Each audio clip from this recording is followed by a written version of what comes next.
कल से सैकड़ों बच्चे मेल पे भेज के इंस्टाग्राम के इनबॉक्स में भी पूछ चुके हैं। ये सवाल रॉन्ग है। इस सवाल को सबके नंबर मिलने चाहिए, सब बच्चों को इस सवाल के नंबर मिलेंगे। ये सवाल टेक्निकली गलत बना दिया रेलवे ने। क्यों, मैं बताता हूं। Two tangent P Q and Q R drawn from an external point Q to a circle at centre ओ।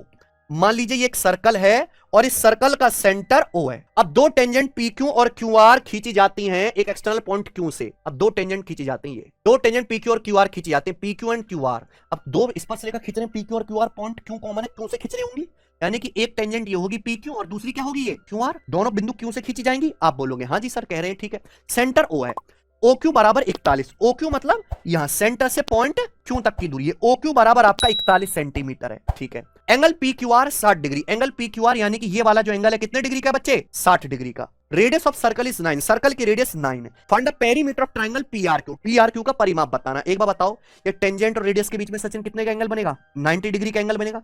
90 के सामने 41 है, 9 है तो ये कितना आएगा, 40। ये टेंजेंट 40 है तो ये भी क्या आएगा, सर्कल के बाहर से दोनों स्पर्शरेखाएं बराबर होती हैं। अब पी आर क्यू मतलब क्या, पी आर क्यू मतलब पी, ये वाला पी आर क्यू, इस त्रिभुज का परिमाप बताना है।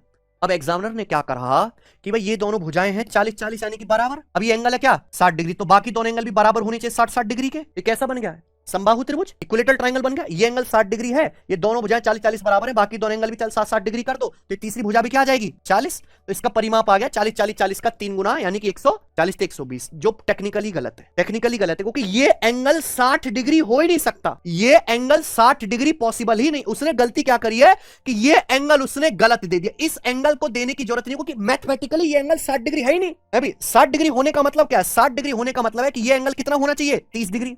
अब बताओ अगर 30 डिग्री के सामने 9 है तो 90 डिग्री के सामने क्या आएगा फिर, 9 का दुगुना 18।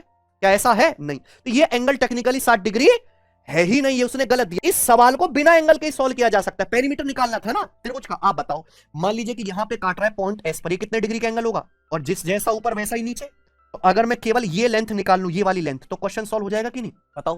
भाई ये एक राइट एंगल ट्राइंगल है, ये एक समकोण त्रिभुज जिसमें एंगल कितना है 90 डिग्री। तो ये राइट एंगल ट्राइंगल की हाइट ही तो है यहां से यहां तक, हाइपोटेनस की। ये कितना आता है, ये आता है 90 डिग्री बनाने वाली साइड की गुणा 9 गुणा 40 बटे तीसरी साइड यानी कि हाइपोटेनस 41 से क्या आएगा, पीएस की लंबाई क्या आ गई। अगर आपसे ट्राइंगल पी क्यू आर का पेरीमीटर पूछा जाए तो ये 40 है, ये 40 है, क्या हो गया 40 प्लस 40 80 प्लस तीसरी साइड मतलब यहां पी से आर तक की दूरी। तो मैंने पहले पीएस निकाला, पीएस कितना है 360 बटे 41।